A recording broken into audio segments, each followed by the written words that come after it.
And if you can just close your eyes, hopefully not while you're driving, just close your eyes for a quick second and just like put yourself back into the float tank for a second and feel what that feels like, you can think more clearly. You can make better decisions for yourself. You can be actually a better person. So yeah, I've said in the past, just like that same example, like when you're beginning to redline, when you're beginning to just like knee jerk buy a cheeseburger or knee jerk, drinking a bunch of alcohol, if you can picture and have a reference point for that level of relaxation, your subconscious mind remembers that. They know. If you could figure out a more natural, sustainable way to really attenuate that anxiety. Yeah.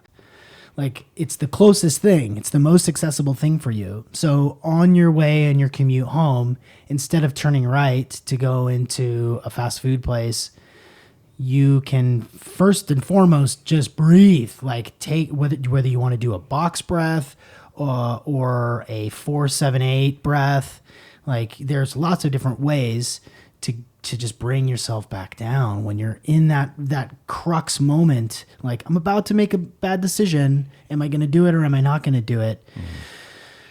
I know. We need that reminder constantly. Yeah. It's funny. I mean, anytime you find yourself uptight and you remember to breathe, you're like, oh, I have control in this situation. It's super fascinating. Yeah.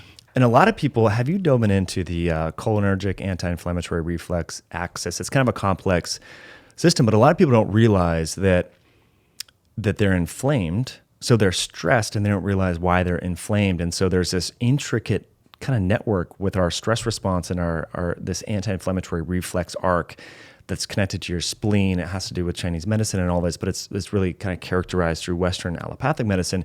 But just breathing stimulates that vagal nerve and kind of creates an anti-inflammatory interleukin-10 cytokine throughout the body. So it's really kind of fascinating that breath is not like just this woo-woo thing that it used to be. Like we have a lot of Western science now that is kind of characterizing how the neuropharmacology and the physiology and the endocrine response to breath work, which I think is really fascinating.